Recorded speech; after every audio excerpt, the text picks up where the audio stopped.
Very grateful for our two speakers to join us today. Dr. Christina will give a presentation on hydrogen supply chains from an environmental point of view. Christina completed her PhD in the field of energy systems analysis at Hamburg University of Technology. She is currently a research fellow in the Institute of Energy Climate Research in Research Center Jülich in Germany, where she is continuing her work on sustainable analysis of hydrogen energy systems. So thank you, Tony, for your kind introduction earlier. And I want to talk to you about a step before before Joe's presentation on fuel cells, but about the supply chains for hydrogen, and that from the environmental part of view. So Tony already introduced me. So I'm a postdoc at the Forschungszentrum Jülich in Germany, at the Institute of Energy and Climate Research, Systems Analysis and Technology Evaluation. My research fields are mainly life cycle assessment, and in the last years I've broadened my scope a little bit. So not only to look at the environmental dimension of sustainability, but also taking other aspects into account, so that I'm now performing also life cycle sustainability assessment. And if you are looking at this topic, you are very fast coming to the question, how do we bring together the different results that we get from the life cycle assessment or from the economic assessment. So that's why I've also been looking at multi-criteria decision analysis. And as you have already guessed from this presentation, my specialty from a technological point of view are hydrogen energy systems. So to give you a short introduction about the Forschungszentrum Jülich, we are one of the biggest research centers in Germany, and we are already quite old. So funded in 1956, and we are a publicly funded research center. In total, we have 11 institutes. From that, the Institute of Energy and Climate Research is one, and it's the largest one. So overall, we are quite big, not only from the revenue point of view, but also from the employees. We almost have 6,500 employees, from which over the half are classified as scientists. So scientists with a PhD, doctoral researchers, and also, of course, students. And we also try to be rather international. So at the moment, we have over 650 visiting scientists from almost 60 countries. So we are a rather big research center. We have 3 strategic priorities, which are information, bioeconomy, and energy. And in the field of energy, we have our so-called Living Lab Energy Campus, LLEC, where we directly at our campus have different emerging technologies installed and can have this as a lab or a demonstration project. And then we are also looking at climate research and storage of energy. And then other sub-institutes are looking at the development of the materials for energy. So my sub-institute about systems analysis and technology evaluation is a little bit different than the others, because we are not developing the actual technologies, but we are doing sustainability assessment of energy and the interrelated systems. So we are not only doing techno-economic analyses with modeling the technology, simulating them, and using statistics, but we also have social scientists in our group and economists, and also other different professions besides engineers, so that we are really looking at the social technical transformation pathways of energy transformation. And life cycle assessment is one of the methodologies that we are using there. So even though we are here at a hydrogen webinar, I want to give a short motivation why we are discussing these topics. So transforming energy systems is a goal in many countries at the moment, mainly to achieve the climate targets that the different countries agreed on in Paris several years ago. So these energy transformations are not only restricted to the energy generation, but also have to include industry and transport to achieve the climate targets.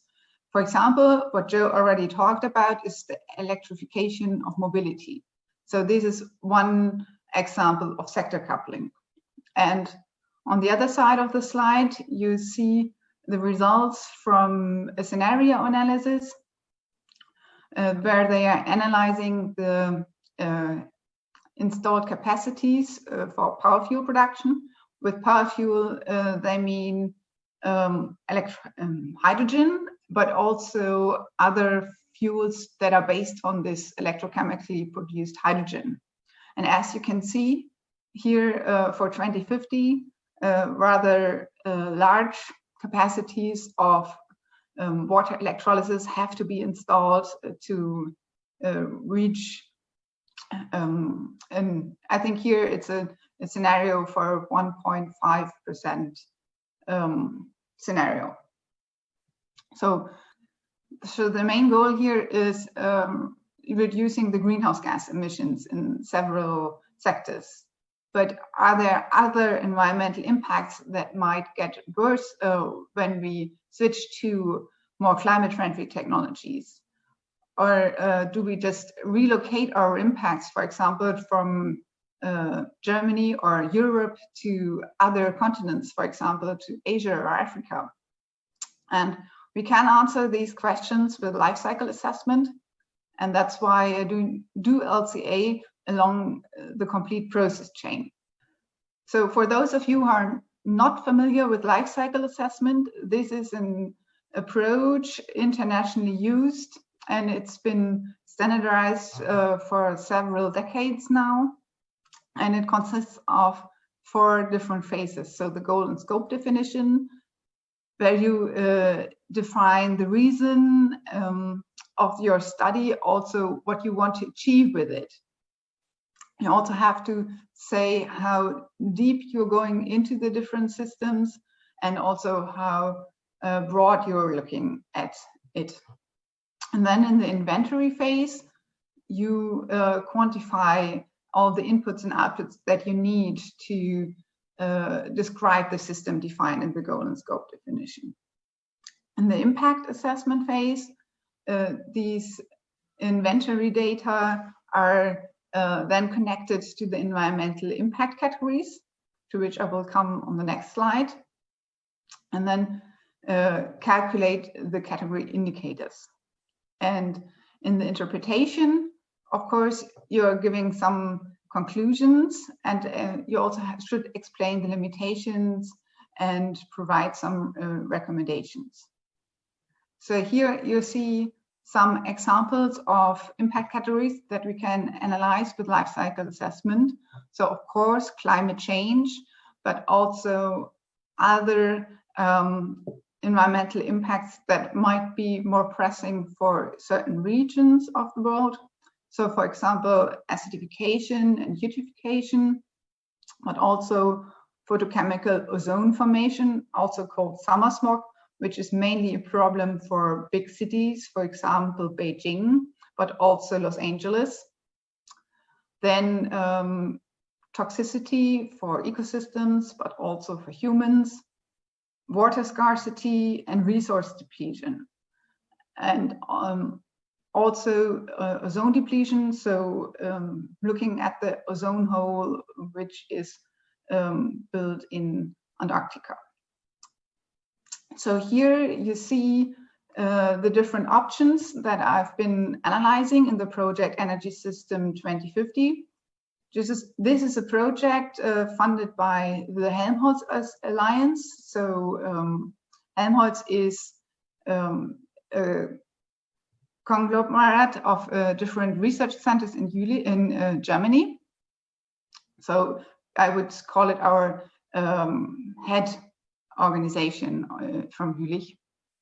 And there the goal was to look at hydrogen mobility for fuel cell electric vehicles for passenger cars. And the hydrogen here is produced with an electrolyzer where electricity from wind power is used. And then I've been looking at hydrogen distribution, for example, with a pipeline system, which needs to be newly constructed. And compared to that, I'm looking at 3 different approaches to transport the hydrogen with trucks. So using compressed hydrogen is a rather common way to transport hydrogen, also transporting liquefied hydrogen. And then as a third road-bound transport option, I'm looking at a liquid organic hydrogen carrier. These are chemicals that can bind the hydrogen inside, and this new chemical is then a liquid and can very easily be transported in trucks, and you get a transport capacity which lies between the compressed hydrogen and the liquid hydrogen. The only downside is the dehydrogenation, because you need temperatures which are around 300 degrees Celsius to release the hydrogen again from the liquid organic hydrogen carriers. And only after that you can use the hydrogen for refueling or of course also for other applications. So here you can see the results for environmental impacts of a hydrogen supply chain in 2050, where the hydrogen has been transported for 400 kilometers. And the 3 impact categories I've been looking at are, of course, climate change, but also acidification and terrestrial eutrophication. And as you can see, for all these 4 options, the pipeline system for distributing hydrogen is most environmentally friendly. But of course, you have other issues with constructing a new pipeline grid. For example, societal acceptance might be an issue. And of course, you need huge amount of money to, as an initiating investment to build the hydrogen system, the pipeline system. So when only looking at the 3 transport options on the road, then liquid hydrogen is the best option.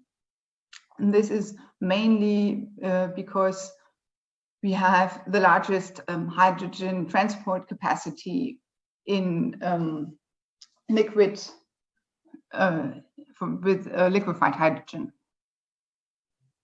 So here we did a sensitivity analysis with the transport distance for the hydrogen.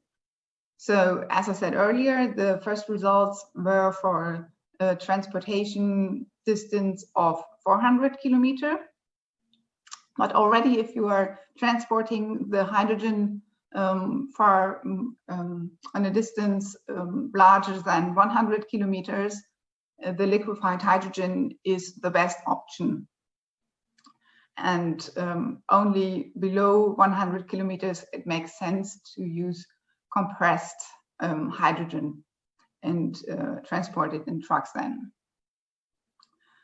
If comparing the liquid organic hydrogen carriers with the compressed hydrogen, then you have to go for transport distances larger than 800 kilometers that the liquid organic hydrogen carrier become environmentally more friendly than the compressed hydrogen.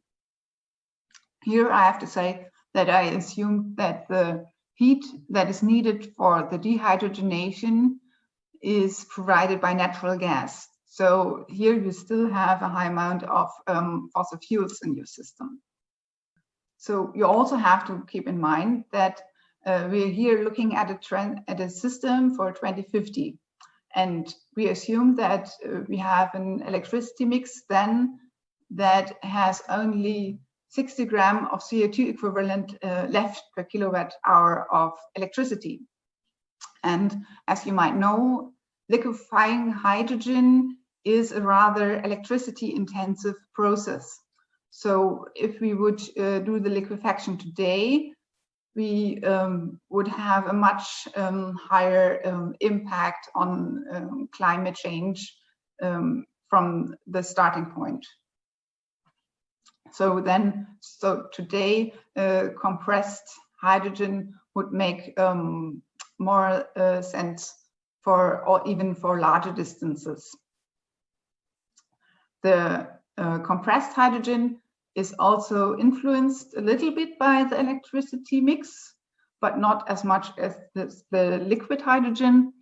And as the liquid organic hydrogen carriers are mainly depending on natural gas, you don't see much change if you would change the electricity mix. Here I have a small outlook if we are also taking the fuel cell electric vehicle into account. But this is not a heavy duty truck, but this is a passenger car. And I used the compressed hydrogen distribution for the 400 kilometers. And as you can see here in the diagram for 2050, the biggest share of emissions are still coming from the glider. But I have to say that we haven't analyzed the glider in detail. We are mainly concentrating on the hydrogen supply and also on the hydrogen tank. So here are some words for those of you who are not familiar with hydrogen tanks, for which need to be able to store the hydrogen with 700 bar in the passenger vehicle. And for that you need carbon fiber, and the production of carbon fiber is rather energy intensive. So that's why you have this high greenhouse gas emissions due to the hydrogen tank. Also, in the future, you don't see that much improvement with that. On the other hand, for the fuel cell, you can lower the emissions significantly. For example, the development with reducing the platinum load in the fuel cell are quite good. So another project I'm currently working on is the Copernicus project, Power to X in this second phase. And here, two different types of electrolysis are developed. You can see that on the upper pathway here with where only water is going into the electrolysis, and then hydrogen is produced, and you can add carbon dioxide to produce different products which are then used. For example, in the chemical industry, where here the development of they are developing a production method for polymethylene polymers with the hydrogen from PEM electrolysis. The other technology that is developed in this project is the so-called high temperature co-electrolysis, where you give into the electrolyzer directly the water and the carbon dioxide, and as a product of this electrolysis, you get thin synthesis gas, so a mixture of hydrogen and carbon monoxide. And with this synthesis gas, you can produce, for example, kerosene or other types of liquid fuels. So this is, for example, then used in passenger vehicles or also in buses. But what I am analyzing in this project is the case study on energy, where only hydrogen is used in the glass industry. Here are some more details on the glass production with hydrogen. So what you need to know is that the melting end that is used for glass production needs high temperatures, so around 1,200 degrees Celsius. So you have a furnace that is at the moment fired by natural gas and oxygen to reach these high temperatures. And the idea is to fire the furnace with hydrogen. And as you have a high amount of waste heat available in this glass production facility, you can use this waste heat for the dehydrogenation of the LOHC. So you're using the transported hydrogen and mainly with the LOHC process. Another idea is to fire the furnace again with hydrogen, but this time the hydrogen is produced on site with an electrolyzer, and the benefit is that you could also use the oxygen that is produced in the electrolyzer. So to compare this, the functional unit or the reference to which this system is compared is the heating and the oxygen supply of 1 hour for the melting end. But as this is a real case study, we also have some obstacles. So the waste heat of the melting end is only sufficient to dehydrogenate 40% of the hydrogen from the LOHC. So we can fire the furnace by hydrogen with 40%, but we still need 60% of natural gas. And here you see the results for the impacts on climate change. But compared to the other case study I showed you, this time the electrolyzer is run on grid mix electricity. And as I already told you, at the moment, or as you probably know, in Germany, our grid mix is still relying on fossil fuels. So this is why in 2050, the more hydrogen you use, the higher your greenhouse gas emissions get. So that's why in 2050, you still have the most environmentally or climate friendly option by using natural gas for heating the whole factory. Also still in 2030, where we have already reduced, hopefully, our greenhouse gas emissions of the electricity mix significantly, it's still better to use natural gas than some kind of hydrogen option.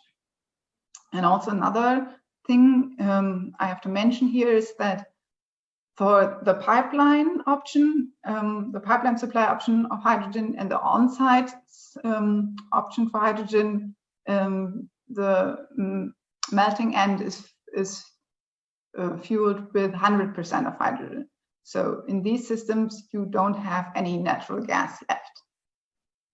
So that's the reason why in 2050, we can see that the systems using 100% hydrogen are those which the lowest greenhouse gas emissions. And here you can see the sensitivity analysis for the 4 options with regard to the greenhouse gas emissions of the electricity mix. So as I said, at the moment, we have roughly 450 gram CO2 equivalents per kilowatt hour electricity. And in the future, due to the usage of renewable energy sources, we will probably be able to reduce the emissions significantly, but you have to reduce the emissions below 200 grams CO2 equivalents per kilowatt hour before the hydrogen options become better than the option with natural gas. And then in the end, probably the on-site production of hydrogen is the best from the climate perspective.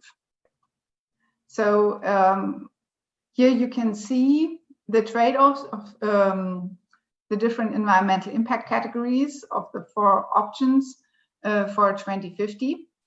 So you already saw the results for climate change, and 100% is the reference value always from the natural gas system.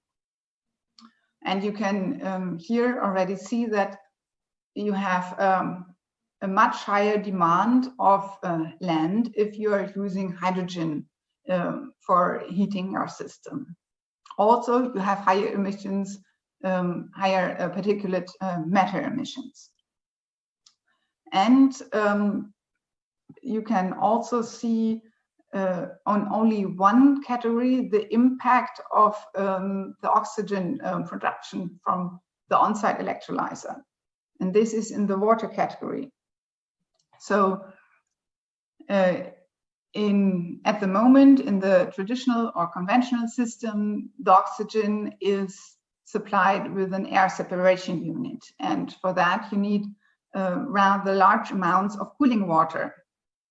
So when producing the hydrogen and the oxygen together in an electrolyzer on-site, then you can skip the production of, or almost skip the oxygen production totally, so that you need much less water than in the other 3 systems where you use natural gas or use transported hydrogen.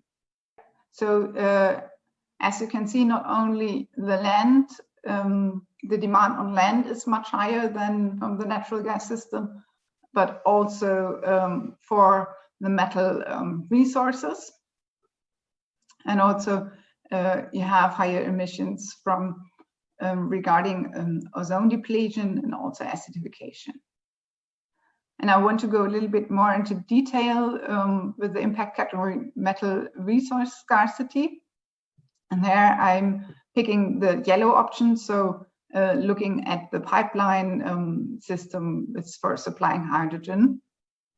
So if you're looking at hydrogen pipelines for 2050 for the impact category metal resource scarcity and breaking it down to the main inputs, then you see that 97% of all the metal resource scarcity is due to the usage of electricity. So the electricity that you need for hydrogen production, for pumping the hydrogen, and also for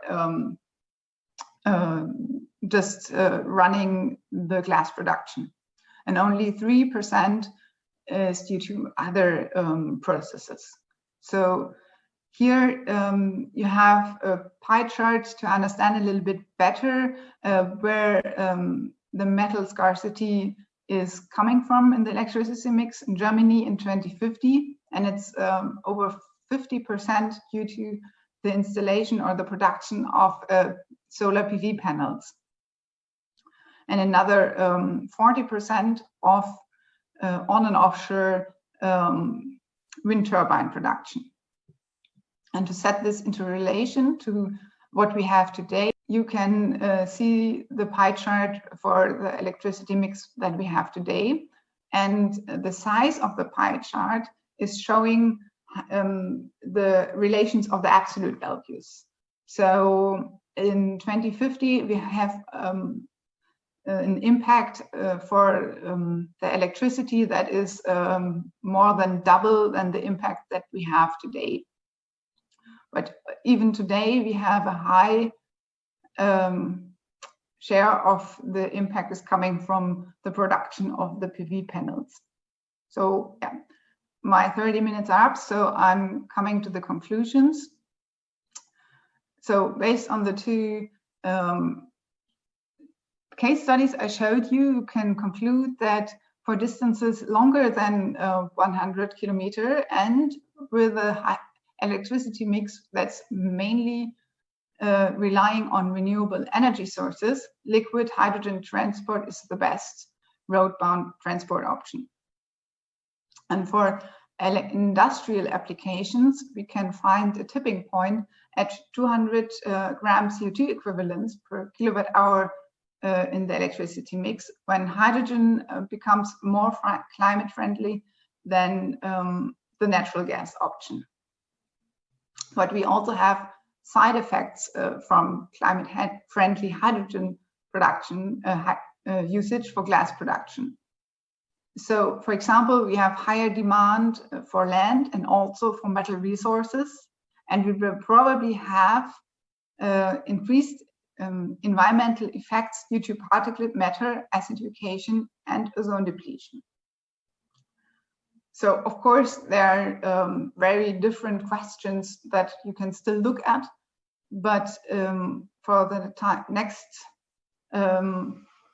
projects and month, I will look at upscaling effects. So does it impact on the environmental effects when I'm using smaller on-site electrolyzers, or if I'm using bigger centralized electrolyzers? Also, I can vary the heat source for the LOHC dehydrogenation. So for example, electric heating, which will probably be a good option when our electricity mix is mainly relying on renewable energy sources. And also at the moment, hydrogen production and import from Africa is a huge topic in Europe, or especially in Germany. So I also want to look at this kind of intercontinental transport. So thank you for your attention, and I'm happy to answer several of your questions.